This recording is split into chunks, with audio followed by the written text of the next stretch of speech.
We can never repay you for what you've done, bringing the prince back.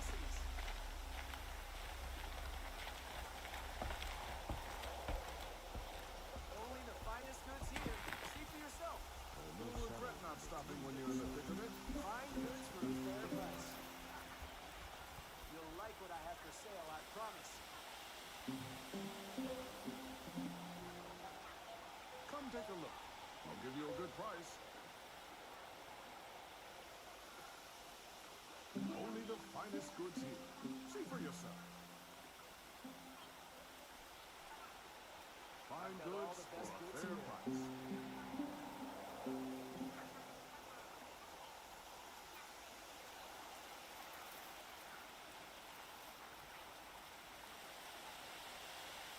Take a look at these wares. Check out these wares. Won't find better wares.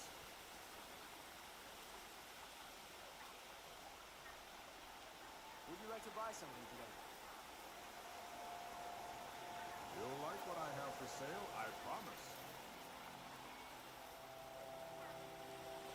Would you like to buy something today?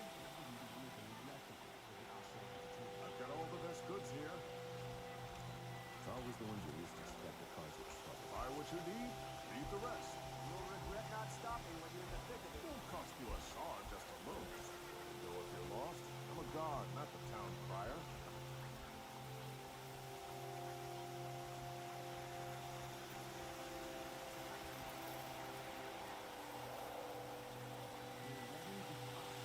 Take a look at these wares. Don't pass up these goods.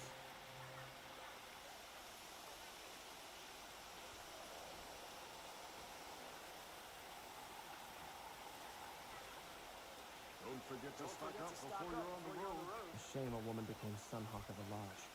But at least she did it to honor the men of her house. Won't find better wares. Would you like to buy something today?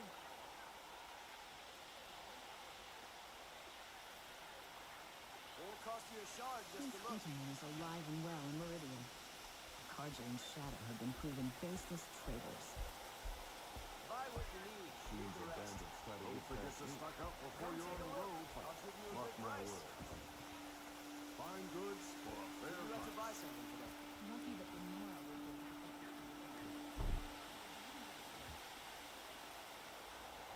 Check out these wares. Only the finest goods here. Won't See for find better yourself. wares.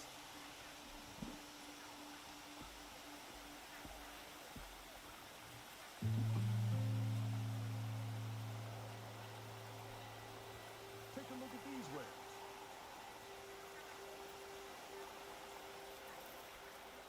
Should be out there fighting machines. Decent around here. Don't forget to stock up before you're on the road. These aren't goods. They're necessities. Come take a look. I'll give you a good price.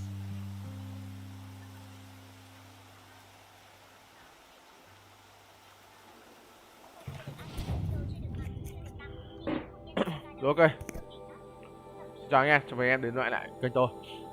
Thì buổi trưa ngày hôm nay chúng ta tiếp tục đến với lại nhiệm vụ.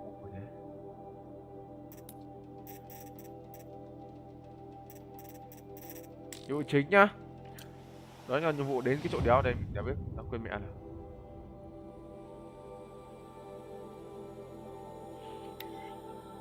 Đến chỗ đéo đây nhỉ? Fuck.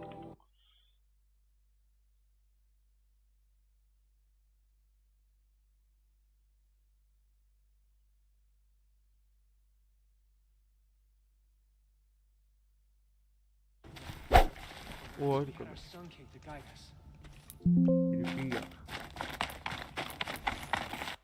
à, mình đến cái hầm của bọn Gaia bóng tối này. Tại vì trước mình đi phá cái sóng của bọn của bọn Gaia bóng tối, do cái thằng kia cái thằng bóng đêm nó chỉ huy đấy. Hội nhật thực à? Đúng rồi, hội nhật thực.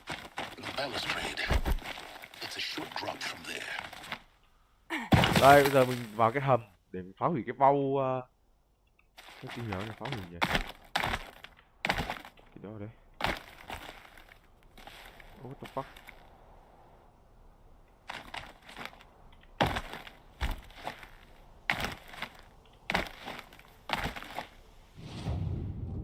Cân cái đó đây.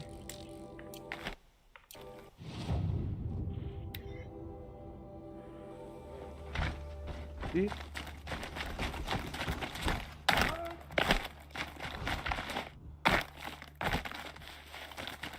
Đi. Hôm trước mình đi phá hủy cái mạng lưới network của chúng nó để cho nó không liên lạc được với nhau kiểu xa ấy, không tình báo với nhau được ấy. Thì bây giờ mình xuống cái hầm. Hầm gì nhỉ? Tiếp theo rồi. Hầm để tìm hiểu sự thật hay sao ấy nhỉ?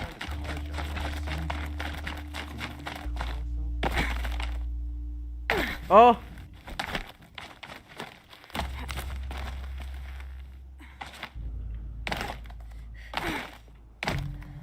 Cái đéo đấy nhỉ? Kêu nhau à?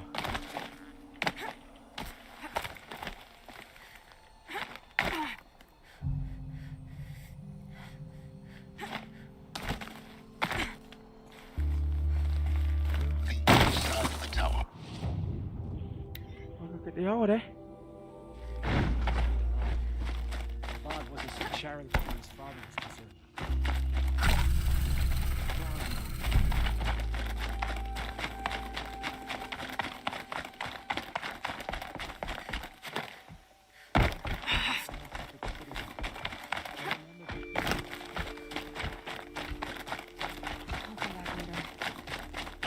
Said she had a green tent down in the camp. I'll give her a visit.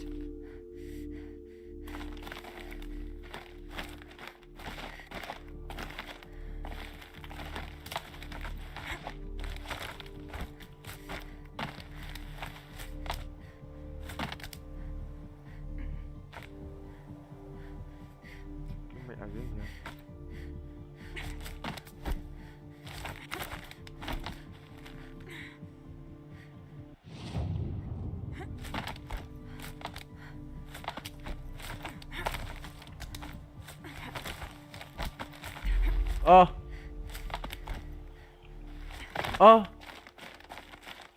I say you've been here before. Đi. Obviously. Now, Lại bị it's đùa very gà anh em ạ. important that you hear what I'm about to say. I've shown you the way in, but this humble vent marks a point of no return. Before you descend into the depths here, you should be fully committed, equipped, and Trước khi focused. xuống con bên trong bị đầy đủ tất cả các thứ. If you have errands to run, do them first or hold your peace. I won't tolerate whining. Is that clear? You'll Đó tolerate là what trước I khi mình give xuống you, đây mình Silas. cần làm tất cả I didn't ask tất you cả along những for thứ this. quan trọng đi. Thứ đấy quan trọng.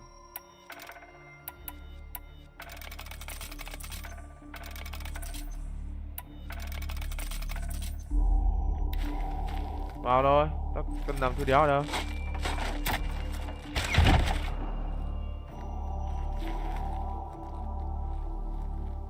I'm heading down. I've spent a lifetime trying to uncover the secrets of this Tôi dành cả đời để tìm và hiểu biết về thế giới này. Thấy những con máy làm thế nào bọn người có một thứ để đạt được điều kỳ diệu như vậy. Một đời thất bại, năm này sang năm khác, tháng này sang tháng khác. Until a Nora huntress marched out of the savage east, and voila, for her, all the deepest secrets of the earth were laid bare. I suspect you'll have an easier time with this door than I did years ago. Hull or identiscan.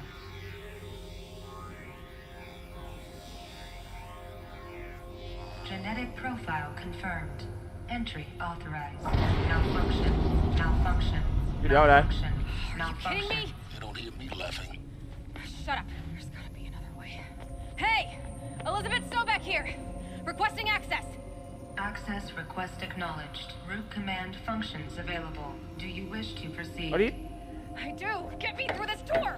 Analyzing. Primary access inoperable due to Lỗi mechanical cơ học à? failure. Emergency venting procedure likely to circumvent blockage. Do you wish to proceed? Yes.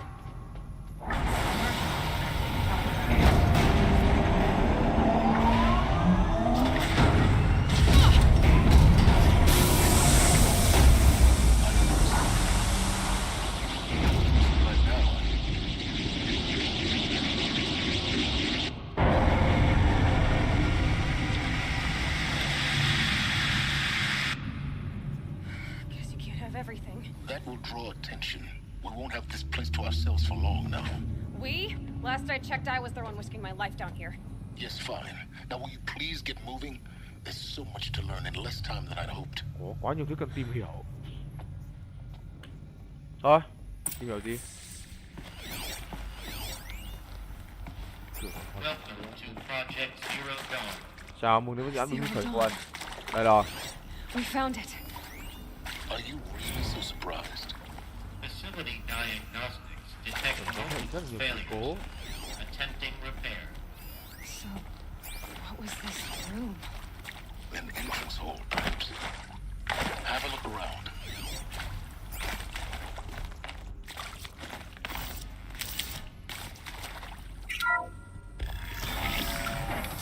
Please take a seat and wait for your name to be called. Cái đó đấy, chờ A gọi selection tên. of beverages and snacks are available. Smell. Bổ sung thêm nếu không thì. Không thì sao?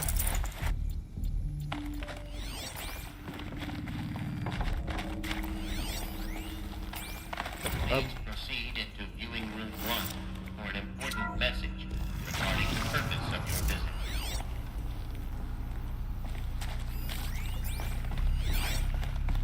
What was this place? A holographic theater. Rạp chiếu phim à? D01 data attack. Initiating playback. Gì đấy? Welcome to Project Zero Ngồi Dawn. đến với dự án Bình Khởi Nguồn. I am Tôi là tiếng General Heret. Harris, Chủ tịch hội đồng Chairman of the đến Joint Hoa Kỳ. Chiefs of Staff of the United States of America. I'm sure you've heard the rumors. Tôi chắc bạn nghe tin đồn. Zero Dawn is a top secret Là super một chương weapons trình vũ program. khí siêu tối mật. Technological miracle that will save us from the Pharaoh plague. If Operation chân đám Enduring robot từ Victory lâu. can hold off the robots long enough. The reason I'm sure you've heard the rumors is that I'm Tôi the đã phát one tán who chúng. spread them. Để nói dối They're đấy. all lies. Zero Dawn is Bình not Khởi không a phải chương super trình siêu vũ weapons khí. program. Nó không cứu chúng And ta. it will not save Không us. chỉ cứu chúng không có thể cứu chúng ta và cả lý do như sau. Here's why. By the time the glitch was Và để có được phát hiện thì đã it có was muộn. already too late. Nothing Thế could không stop thể the không gì có thể Pharaoh ngăn cản thảm họa Pharaoh. Nothing can. Rồi, Its cũng vậy. robots will continue to Đấy có replicate sẽ and tự nhân bản. devour the biosphere. Kết quả Life on là Earth sống trên đất will bị be tiêu destroyed. diệt. Our planet reduced to a Hành tinh barren nó khô sphere. héo. Global Tuyệt chủng toàn cầu extinction is không. inevitable. No matter how many we kill, Không biết chúng ta giết được bao nhiêu nó bốc robots just thôi nó bốc số nhân. exponentially making more. If we had their deactivation Nếu codes, như biết mã hủy we tuyệt could chủng, shut them all down. ta có thể vô hóa tất The cả. entire swarm. But since their cryptographic protocols use polyphasic Và hệ thống do encryption, dụng của nó rất là phức tạp. cracking a code set would take half a Nên bẻ century. khóa nó mất một nửa thế kỷ. At best, Chúng ta we've got tối đa 60 16 tháng. months. Not exactly what you call a survival Ngắn. option.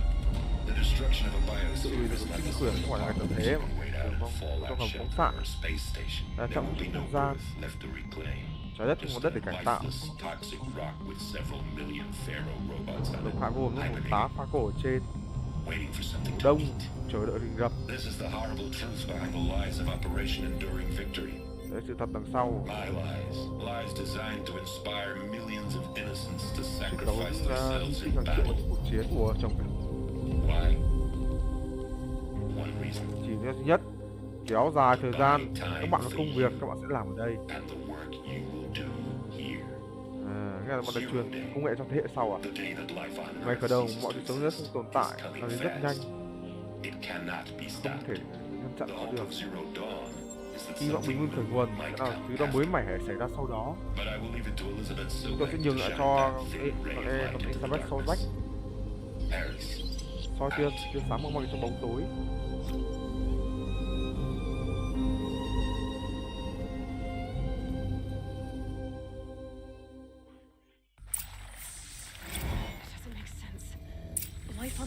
didn't cease to exist. He said it could not be stopped. Ông ấy nói But là it không thể ngăn was. chặn. Somehow. Một cách nào đó, Pha Bét Somehow đã cứu chúng Elizabeth ta. saved us. I've got to keep looking. Mình phải tiếp tục phải Find tìm out xem how she did bà ấy là như thế nào.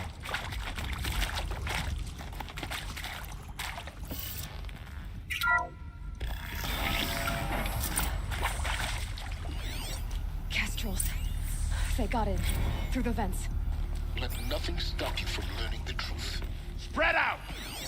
If it moves, kill it! What is this place? Tomb?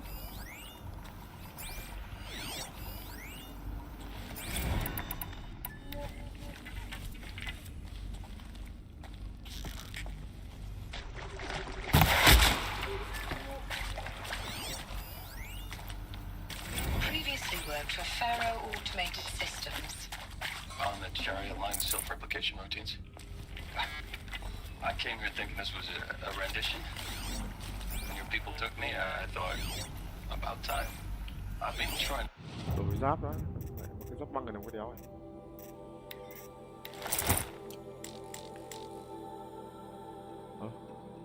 Đó thế.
Environmental scientist.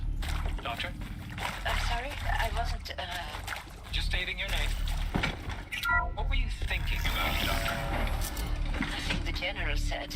Not really. I was on the Syzygy East Response Team in 2051. Elizabeth Sobek.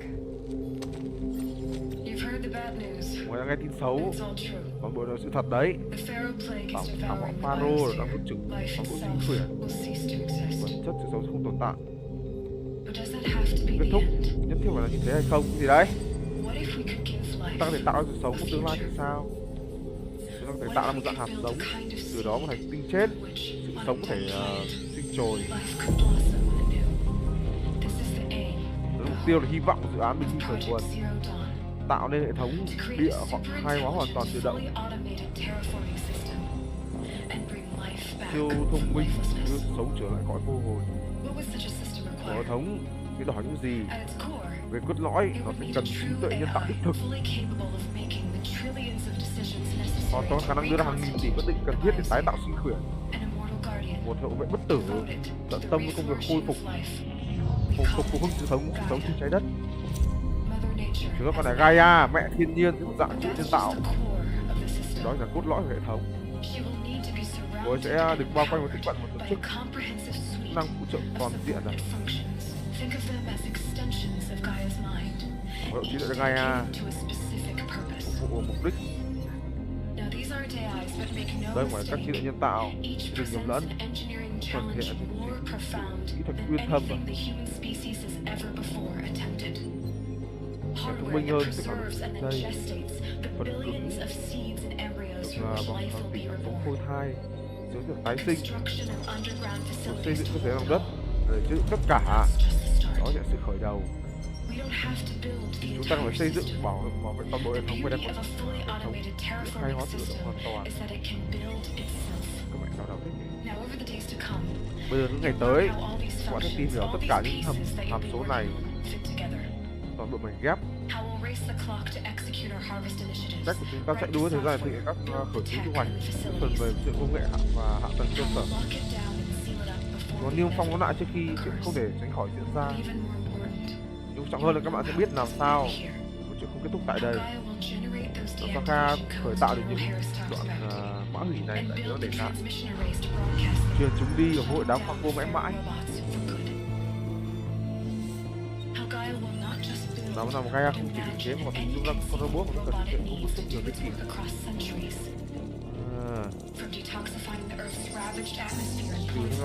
Ôi rồi. Đến phủ xanh trái đất. Phủ sinh trái đất hay giống với động vật hoang dã. Đó cũng hoàn thành thế hệ người mới chúng ta có thể thai nôi trên khắp địa cầu. Ồ.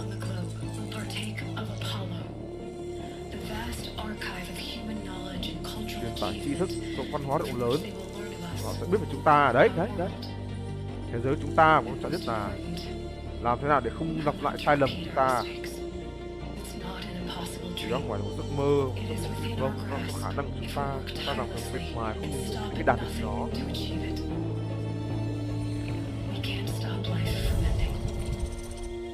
Sự sống để chấm dứt. Nếu các bạn giúp tôi, giúp Gaia, chúng ta có thể cho sự sống tương lai. Hãy chung sức với tôi về biến tương lai để nó tốt đẹp hơn. Nên bọn này phát triển là một cái hệ thống siêu trí tuệ có tên là Gaia và nó tạo ra mấy con thú ấy, con thú ấy đấy, bởi một cỗ máy sáng tạo. Thích. Anh cho biết đã làm việc này về sự sống của chúng ta. Nhưng mà tại sao là Hades? Nếu một phần của Gaia làm sao lại nằm trong con robot Pharaoh? Lý do tại sao lại muốn giết tao? Fuck. Còn Apollo có lý trí thức sao? Ấp xảy ra với nó. Tao cũng mù với cô thôi. Câu trả lời chắc đang ở phía trước đấy. Nghĩa là ấy, bọn này sau khi Pharaoh nó đã được để nó đe dọa đến sự sống còn là diệt vong của người, bọn này đã còn là nhanh chóng triển khai và lập trình cái đéo gì đấy, tạo ra một siêu trí tuệ mới là Gaia, để sau khi cái đấy nằm dưới đất, dưới lòng đất mà đéo đã gọi đây. Alo.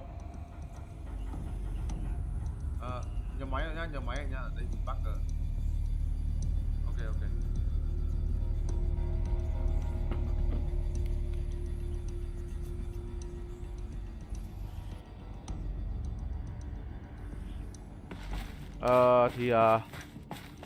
Đấy, về phát triển ra một trí tuệ nhân tạo cho dưới đất tên là Gaia. Mấy con này nó tạo ra mấy cái lòng chảo đây anh em, tạo ra mấy con ví dụ là con cá sấu hay là con hươu cao cổ các thứ đấy, để cải tạo đất nha, làm sạch sông núi rồi là làm sạch ô nhiễm chất bẩn các thứ nữa linh tinh. Con chim mình làm thành bầu khí quyển thì đéo là mình toàn đi giết chim với giết con đấy ạ. Mấy con giun đất ấy để cải tạo đất các thứ cho đất màu mỡ rồi cây sống được kiểu thế, chắc là thế. Tại vì mình nhìn thấy mấy con đấy chuyên gia đi cắm đồng đất rồi cào đất mà, làm ruộng mà. Con chim thì bay trên trời nhả băng ra chắc để đấy tạo mưa, chắc là thế. Đấy, cái nào con Gaia đấy nó tạo ra mấy cái đấy, mấy cái con thú để là cải tạo đất với lại hài hòa thiên nhiên các thứ, để làm môi trường hoạt động tốt là sinh sống sinh sản gì đấy. Còn Pharaoh là với con người máy chuyên được chiến đấu, với con nhện nhiều chân đấy. Ở đây là nó có thể thao túng mấy con đi theo đấy, kiểu vậy.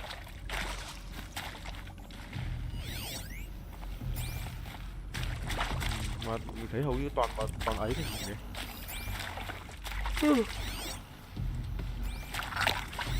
rồi.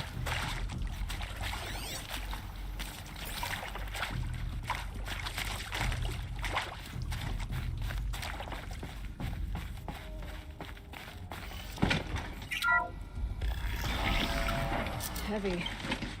It's hard too. Hãy đưa ra lựa chọn.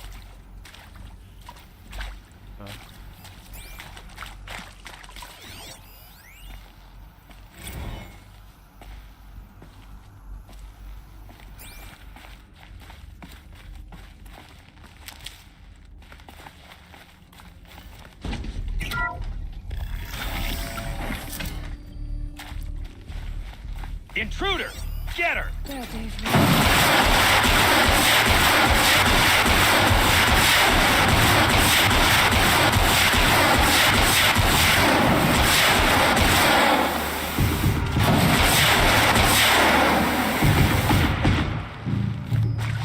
Power's down. Is there another route? I've done this before. Just be my focus.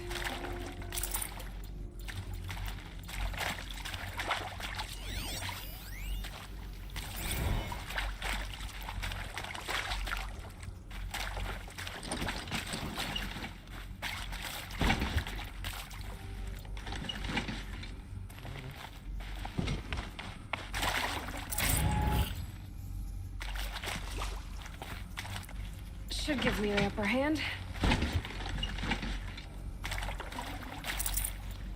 Máu à?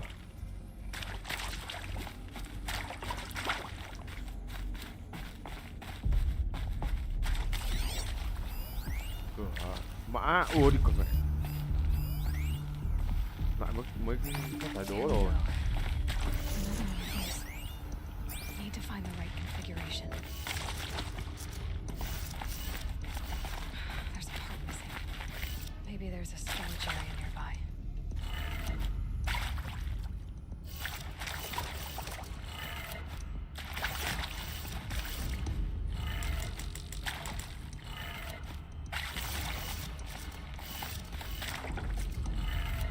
Well, I should check the door nearby. Hey, I'm done with Brett's incompetence, okay? Somehow, he managed to install an H-emitter node backwards. Everything's in reverse. I don't get paid to clean up Brett's messes. If you want it fixed, send him up to storage for a new emitter, not me. Parker out. Hey, I'm done with Brett's incompetence, okay? Somehow, he managed to install an H-emitter node backwards. Everything's in reverse. I don't get paid to clean up Brett's messes. If you want it fixed, send him up to storage for a new emitter, not me. Parker out. What's with me?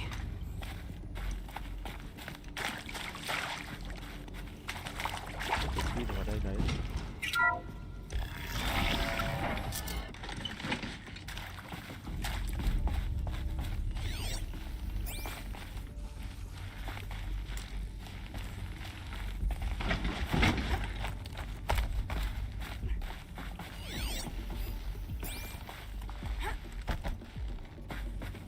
Found one.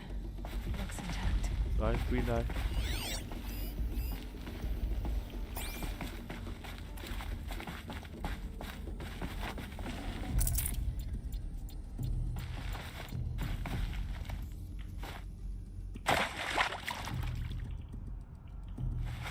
That should do a trick. Now let's get that door open.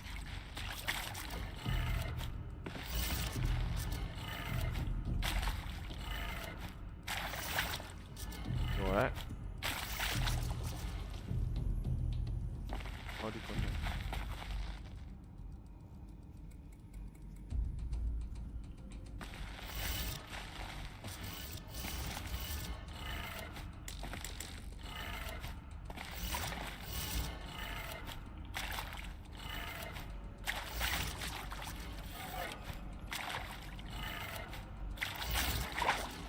Ô.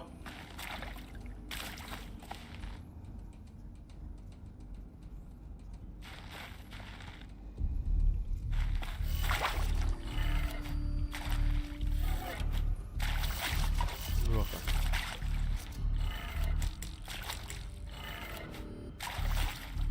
Ôi kìa.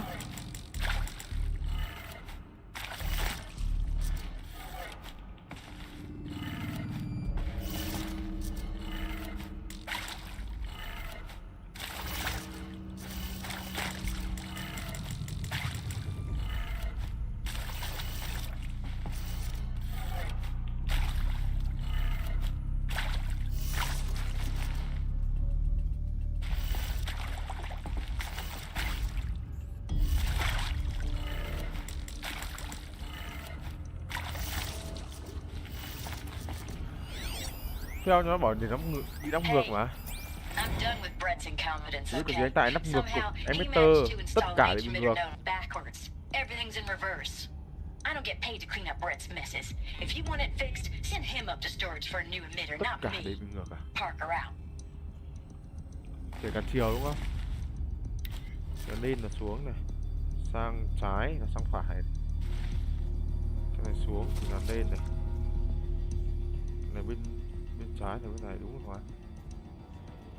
Đúng rồi nhỉ? Đây là ngược cả ấy luôn.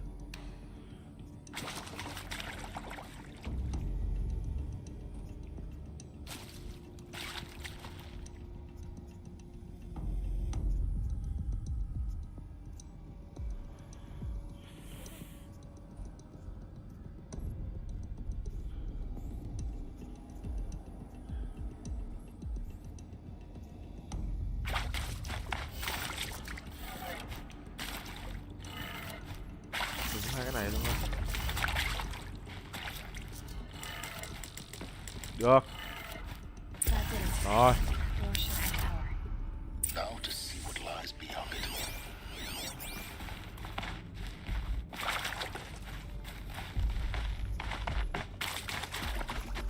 Trên gió súng này quên.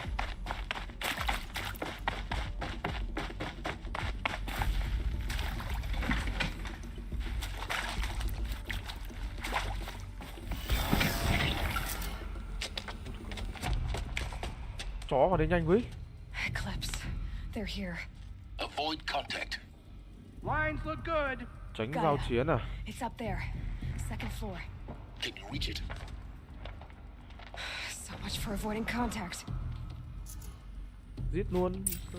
Sợ đéo bọn này. 1, 2, 3. Có 3 thằng. Có mẹ cửa đó, ngu đó.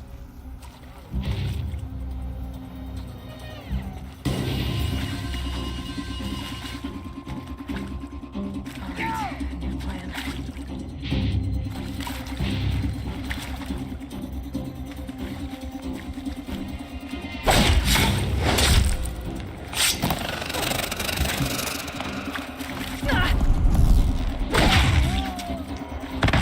Ô đi. Ô. Khỏe ví. Từ từ. Bắn 2 cái chết cụ luôn ạ.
For a moment, anyway.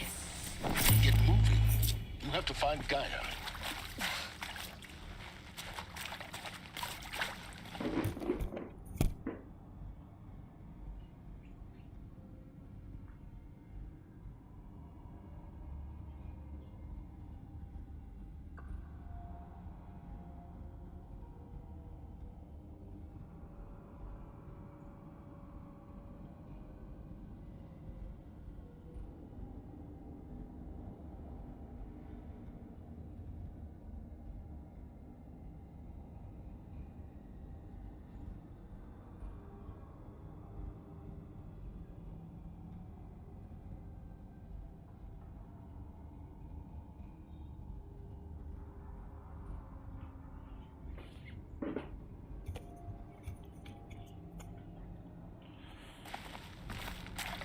Hello, I'm Margot Shan, Xin chào, and this is Hephaestus. Margot Shan. As the name might tip you off, this is going to be the subordinate function that Gaia will Cái đây use là to hàm make phụ lots của and Gaia lots sử of dụng rất robots. nhiều robot. Her personal forge. Except, Nói it's chung cô not ấy that có chỉ simple. việc không giản thế. So, like, you probably noticed that only about a third of you are robotics engineers. The rest, experts in machine cognition, virtual heuristics, that stuff. Well, that's because we aren't going to be the ones who... Ấy hổ.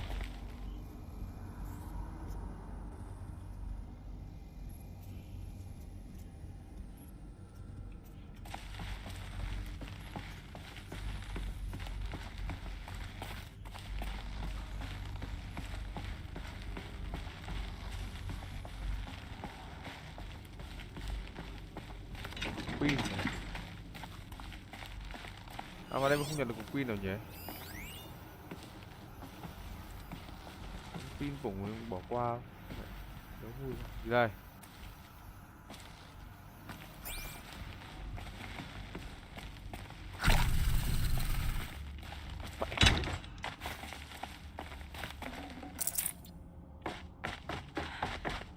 I think this is it. Đâu, gì đây? So best of this. À, phòng của mẹ mình. À nhầm của More clerks. bà Bách. Careful now. Gì đấy? Cẩn thận đấy anh em ạ. Ngay phải có điểm rồi.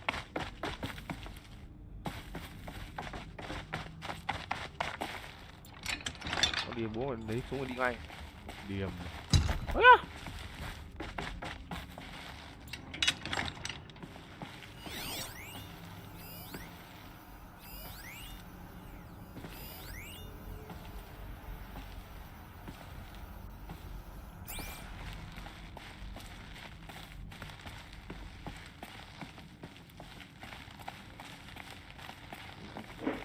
Chưa gì đã cẩn thận đấy rồi, nghi lắm.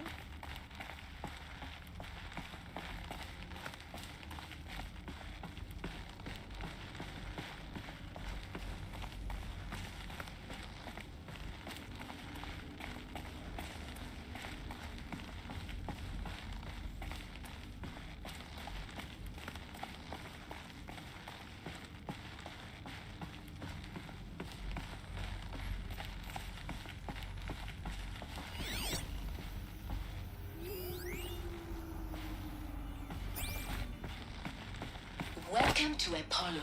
Chủ nghĩa Apollo, một tập hợp của loài người, với một tri thức cho các hệ thống tương lai, các thế hệ tương lai nhầm. Tôi là Samira, với tôi là giám đốc viện viễn quốc tế Tân Tehran. Với tôi là một chuyên gia về di sản, tôi còn nhớ sự nghiệp của mình trong cuộc bảo tồn tri thức, nỗ lực sáng tạo thành tựu văn minh nhân loại. Giờ là Apollo là hiện thân của một tột bậc của niềm đam mê cả đời. Hoàn cảnh tồi tệ nhất nữa tưởng tượng được. Thách thức trước mặt chúng ta là vô cùng to lớn. Chúng ta phải thực hiện một 4 sáng kiến lớn. Đầu tiên là xây dựng kho lưu trữ dữ liệu trong 2 nô trên thế giới, đảm bảo tính dồi dào. 2 là thu thập tính xử lý trên khoảng 180 triệu mục tiêu dữ liệu riêng biệt.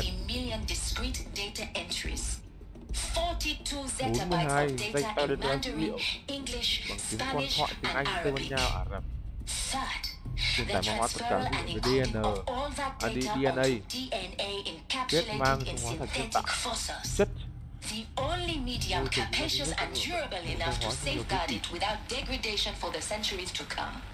And last cuối but cùng not least, the phát triển giao development hình ảnh of ba the chiều, holographic chương trình interface giảng and dạy gamified curricula, ứng dụng by yếu which tố future để humans con will người tương lai có commune thể with với Apollo Apollo, và các module tự nhiên progressively dần dần unlocking heuristic learning modules, kết leveling nạp. up their knowledge and skills they will need to take control of the terraforming system. That is Đó the là tương future lai của mọi nơi towards chúng ta which hướng all of tới, our efforts will be không directed. chỉ giữ gìn quá khứ Not just the preservation of the past, but the seed mà là for the cả mầm sống flourishing sự đâm of a chồi nảy lộc new một tree tán of cây tri thức mới. knowledge. Welcome. Hoan nghênh. Let us begin. Let's go, get go, get go. Yeah. Cập nhật Apollo.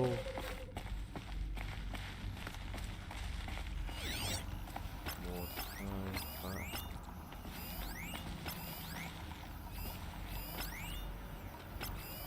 Đốt.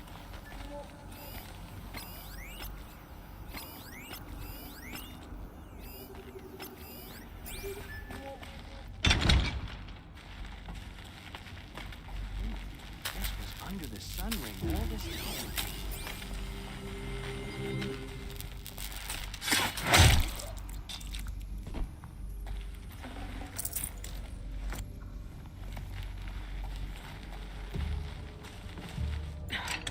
Try me now.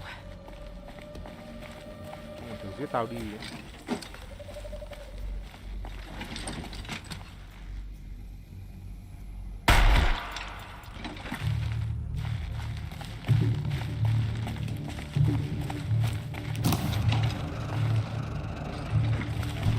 Still sniffing around.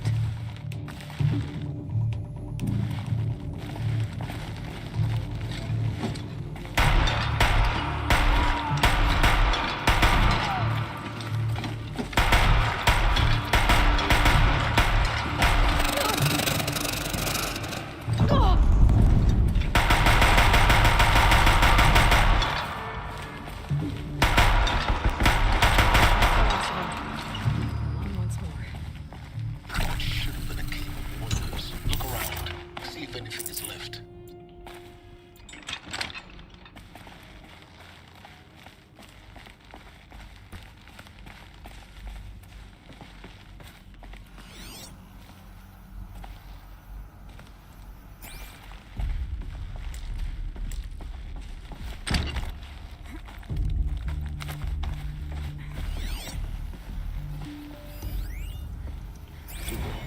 Dr. Sobek, please archive this to...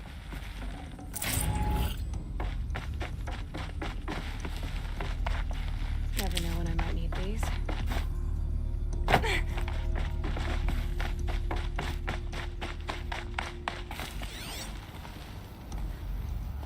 Súng hết được kia.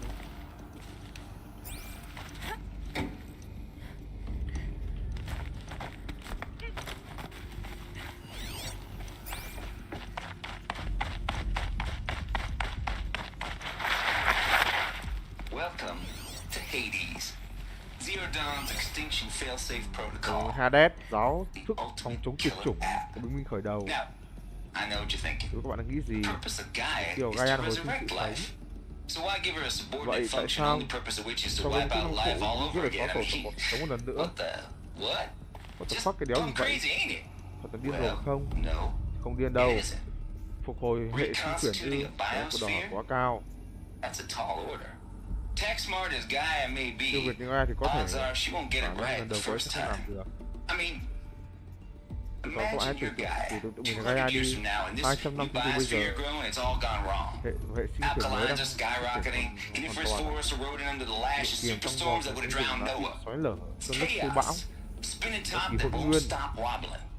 Now what are you gonna do? Release phase 1 organisms into that hot mess? Hope their CO2 and methane can balance out what you got started? Hell no.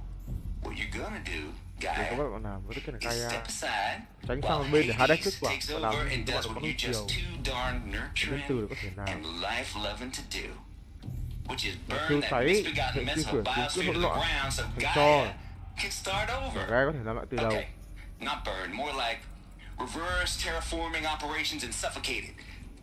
Mình tiêu diệt cái dương con sạch đấy, xong rồi mình làm lại từ đầu ấy. Hades takes the biosphere Hades, địa back sinh to chuẩn của số zero. 0, khởi đầu nguyên Square thủy. one, blank slate.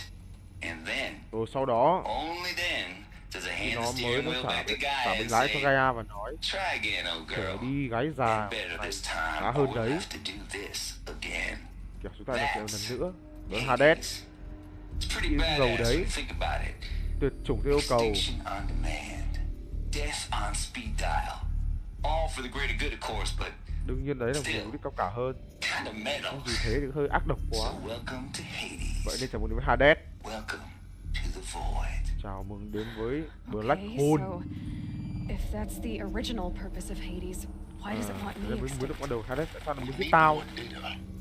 And how does it end up in the wreckage of a pharaoh titan, getting worshipped by the eclipse like some kind of god? I'm learning as you are, Aloy. Tại sao nói này được bọn họ hội tôn thờ chứ làm không có pha cô.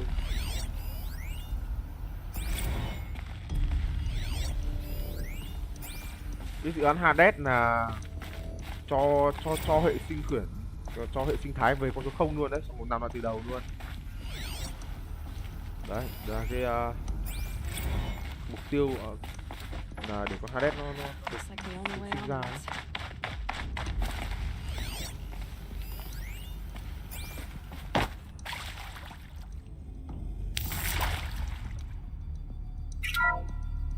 Welcome to Eleuthia, the crown and king of Gaia's subordinate functions.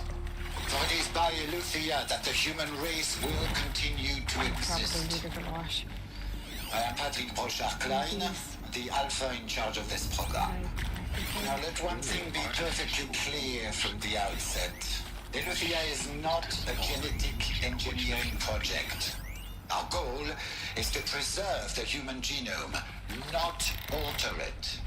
A snapshot of human genetic diversity, literally frozen in time. The genetic quintessence of our species, unmodified. Gen đúng chúng ta cũng Under sửa my đổi. watch, our activities and initiatives will comply with the 2034 clone provisions and the 2048 rally accords. Now that may seem a quaint, even trivial concern to you in light of present circumstances, but as one of the authors of the accords, it is far from trivial to me. Bây giờ nó phải The mấy bao practical nhiêu kỷ challenges before us are staggering in scope and complexity, but not insurmountable. No. Global collation and provisional Giờ chắc storage phải of năm zygotes, perfection 2.500 bao nhiêu, of 2.600 rồi. design and perfection of Cái game này. to provide nurture and I'd have to ditch something.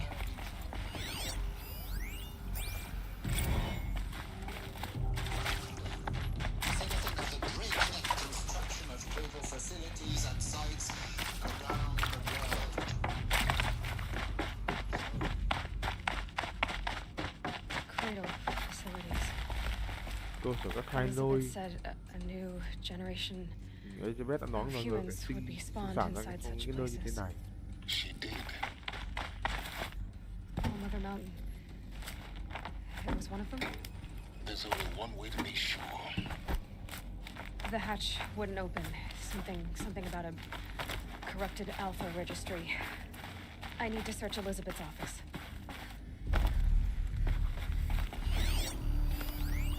Plants would benefit from antilopine morphologies, though caprid forms show superior load-bearing capability.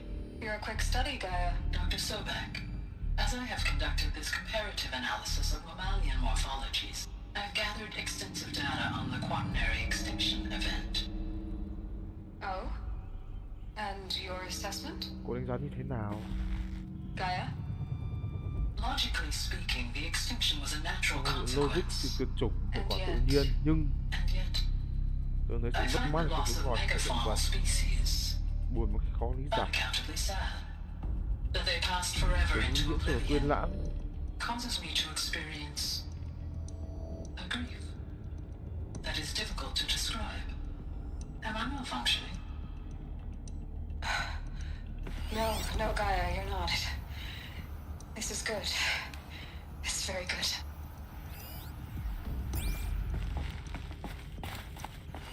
Looks like it used to hold something. Some component got removed.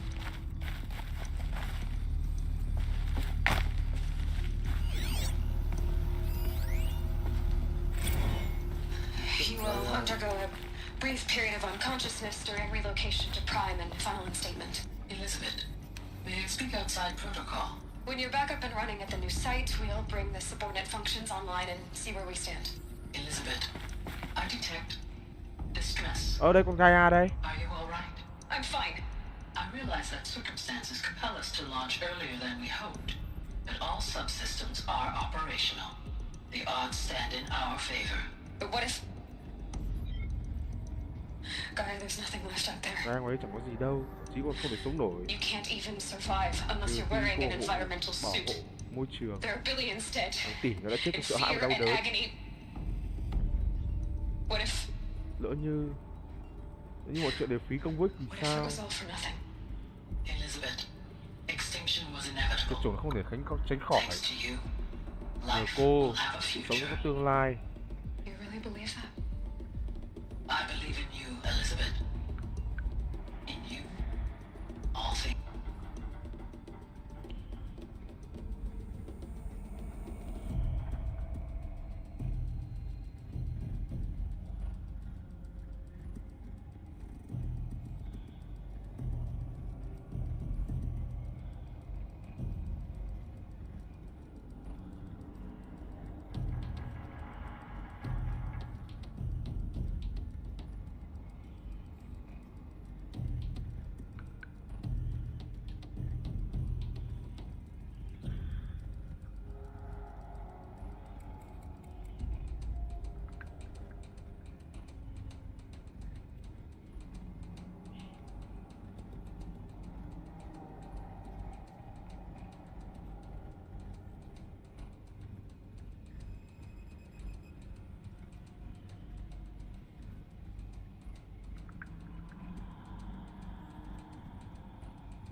Bình tươi đâu chịu được. Cậy cửa.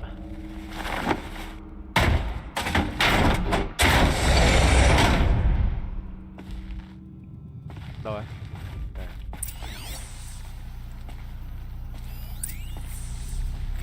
Tây đã thất bại.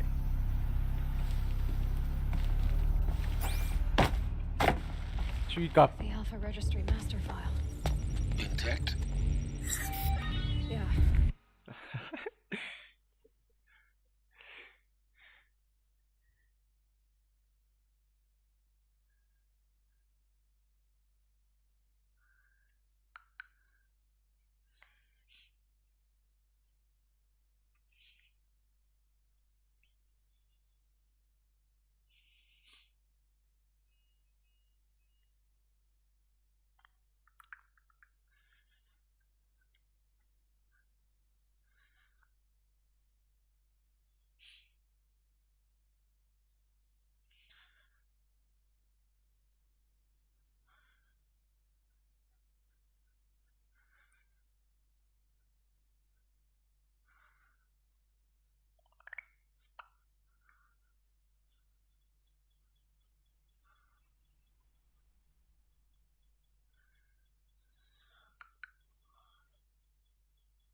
No signs of corruption. Then what are you waiting for? Copy the file. With this, I can restore the registry at the hatch. Cái này có thể sao chép mã đăng ký đại hầm bên trong mẹ chúng sinh, mở cửa nó vào trong, nắm bắt những bí mật ẩn chứa trong đấy. Nếu tôi sinh ra, có thể cả là người đã sinh ra tôi. Người ấy, cậu bị hầm à? Máy đấy. Chẳng người nào đang trường cô Aloy ạ. Oh no, I had a legitimate birth. It's you, Aloy, who are the creation of a machine. But what kind of machine and why? Why were you created?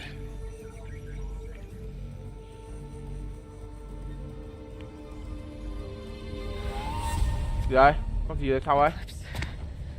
You need to get out of there. Cô ra khỏi đó ngay. Những điều cô tìm vô cùng giá trị. Bản thân cô quá là giá trị, quá là quan trọng. Rồi, sẽ vinh xong rồi.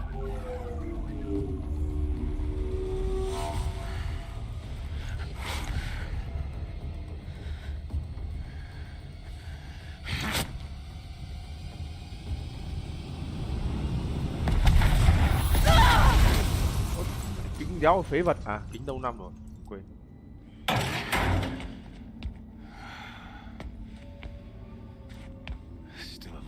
Còn thở à? I have a more suitable death in mind for you, child.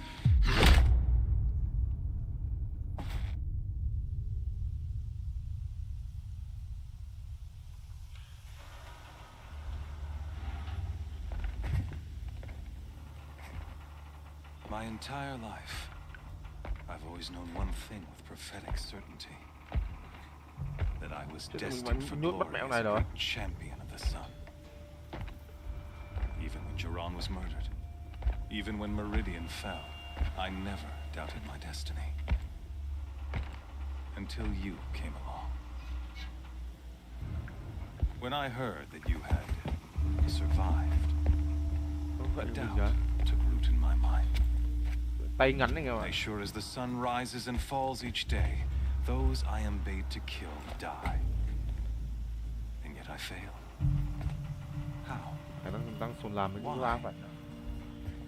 With each dig site you attacked, each loyal soldier you killed, this pestering doubt grew. It grew when High Priest Bahavas went missing.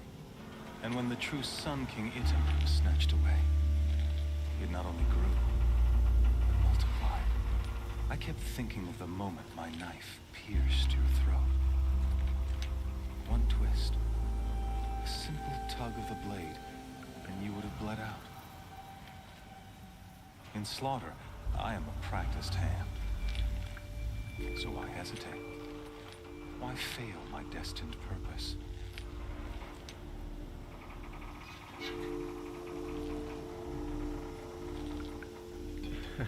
Bị chọt số.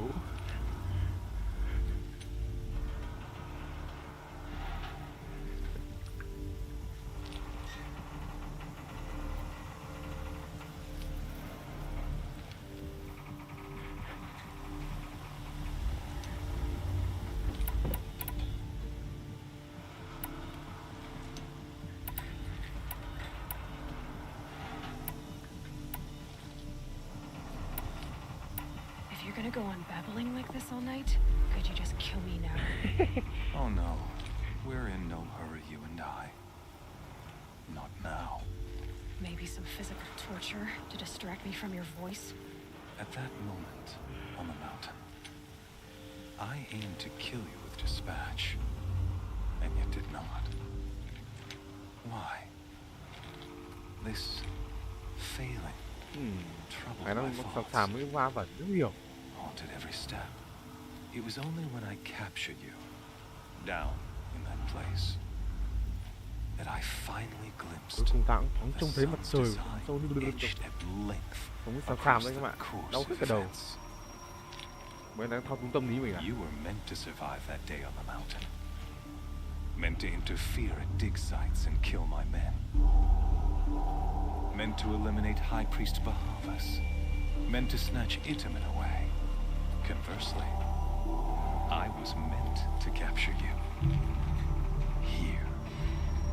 so that you might die as a sacrificial offering to the sun. Everything as it was meant to be. Predestined and preordained.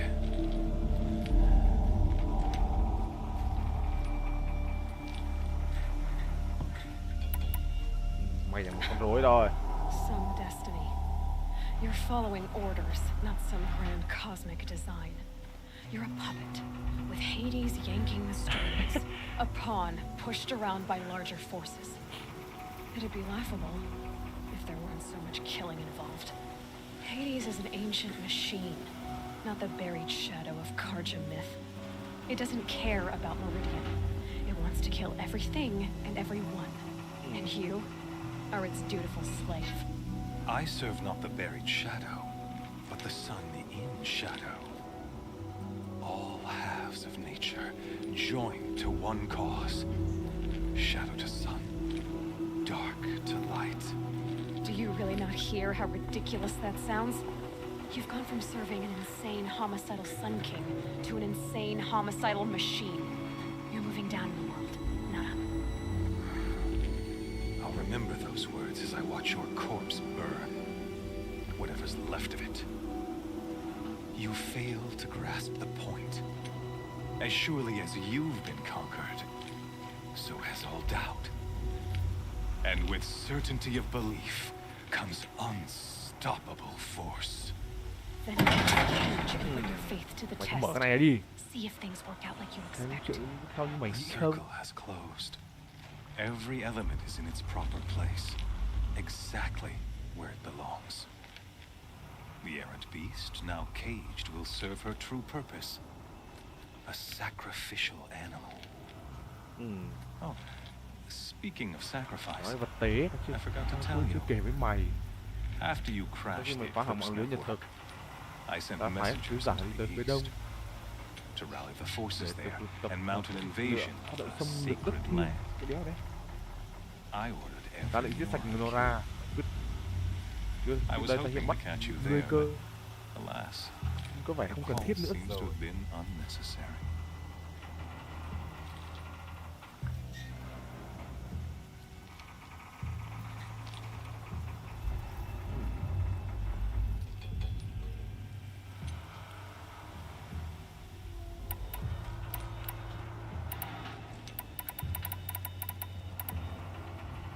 Why butcher dozens of innocents for no gain? It's a waste of effort. You're right. I won't even be there to enjoy it. In any case, I couldn't recall the order even if I wished to. Thanks to your destruction of the network, communication over distances is impossible. You not only doomed yourself, but an entire tribe. Do we not see the scorching judgment of the sun in these events? Your focus. Such a Cái gì đó của powerful mày, có đối device, tượng quyền isn't năng it? phải không? And yet, so fragile. Vậy mà rất là mong manh nó bóc phát trong học thôi. Bất mẹ thì tập trung rồi. Ngươi thấy đấy, người này đã không thể do dự. Nữ giáo được vặn rồi. So you see, this time, I did not hesitate.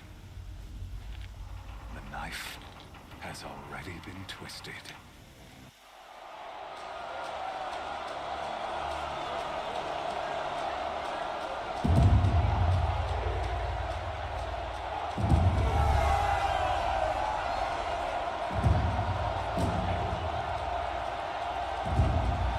Good.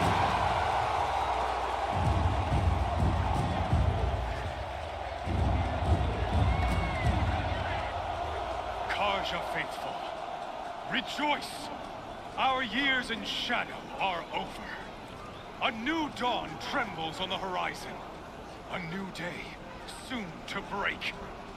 And when it does, the false Sun King will be dead, and Holy Meridian ours once more. In this, I have become an instrument of prophecy. All halves of nature join to one cause. Shadow to sun, light to dark, night to day. Behold!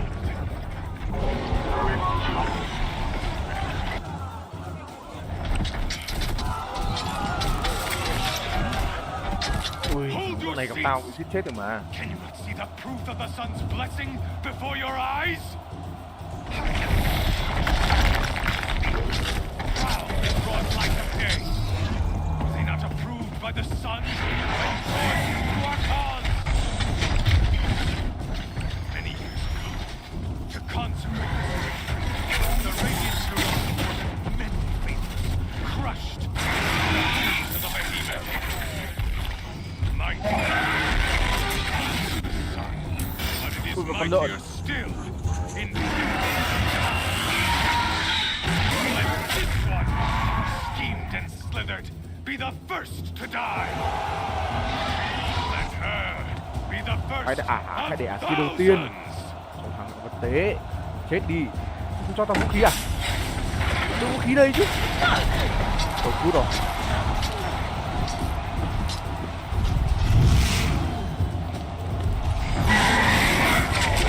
Đau mùi rồi. Có vũ khí đánh đâm gió, tay không cấm à?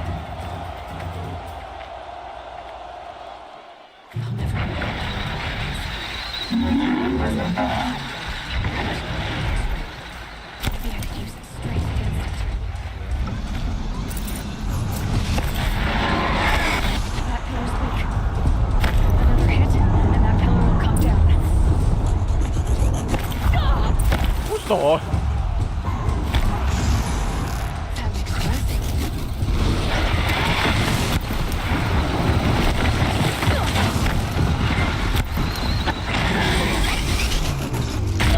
Ủa.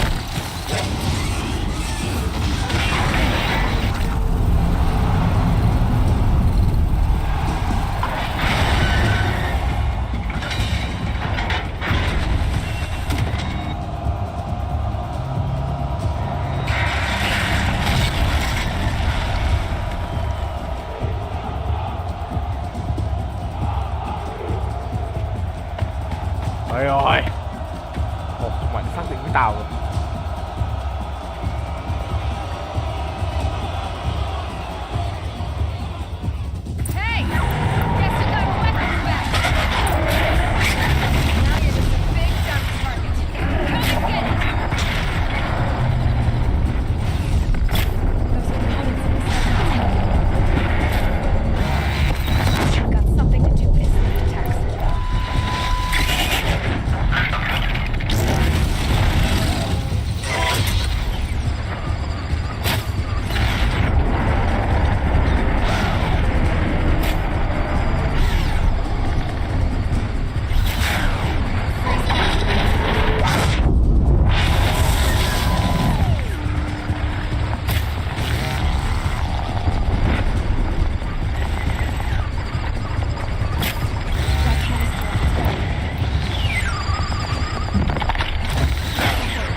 Ủa.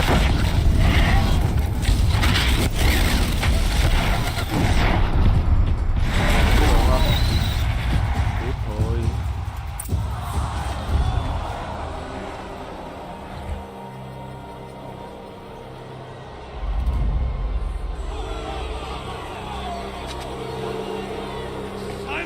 Come on.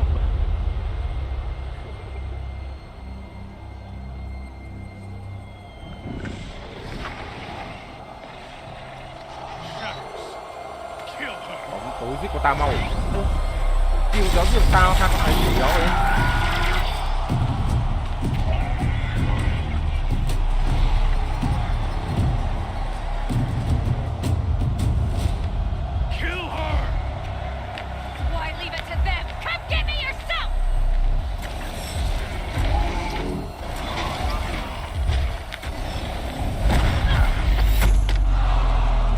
Cái gì đây? Thôi. À. Cái thằng gì mà tốc độ của mình đấy. Ok đi. Zealand.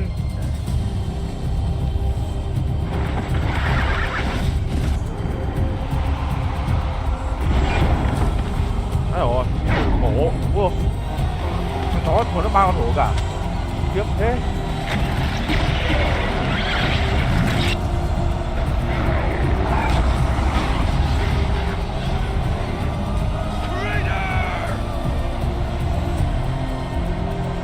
Ôi, ngon rồi. Tí rồi đấy.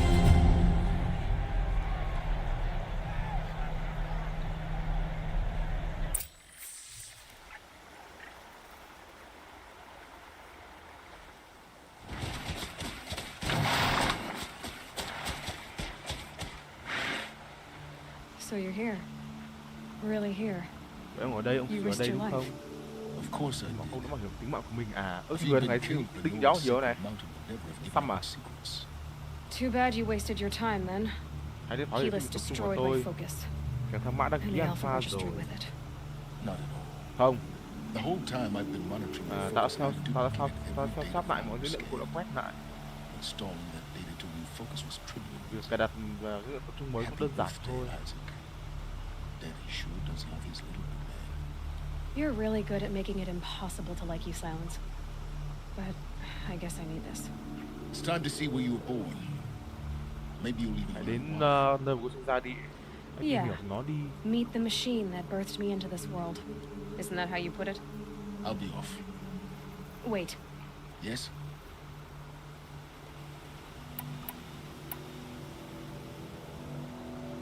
Ông Since when can you override machines? Ever since you discovered the technique. I had to destroy a corruptor to obtain the necessary parts. Cô khám phá kỹ thuật này, tôi làm theo Your thôi. example showed me how to do that as well. Yet another benefit of my... Truth be told, the underlying logic of... though, of course. Great. Keyless recognized you back in the sun. You told me that you'd assisted the eclipse. So now you know. The man is a serious threat. Tôi đi giúp tổng ra của tôi đây. I'll be on my way. The tribe's already weak. Oh, absolutely not. Không được. What Tôi đang kind giúp of... được.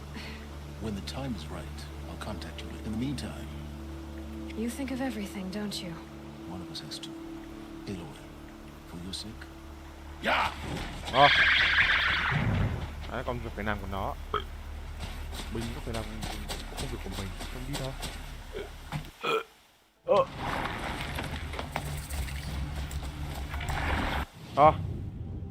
Đó nha, hôm nay chúng ta chơi đến đây thôi. Hẹn gặp nhau những buổi chơi tiếp theo nhé.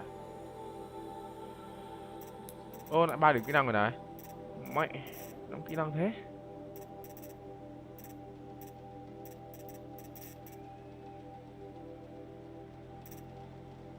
Thu thập thêm tài nguyên. Khi mình ít máu. Tài nguyên đi.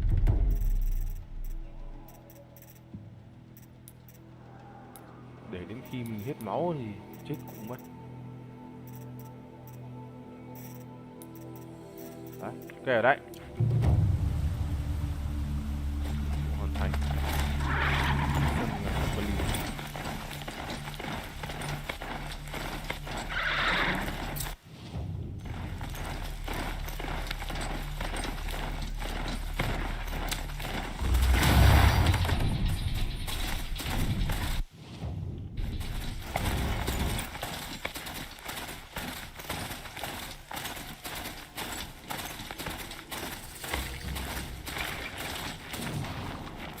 Đó anh em ạ, nay chúng ta chơi đến đây rồi nhé. Mai chúng ta chơi tiếp.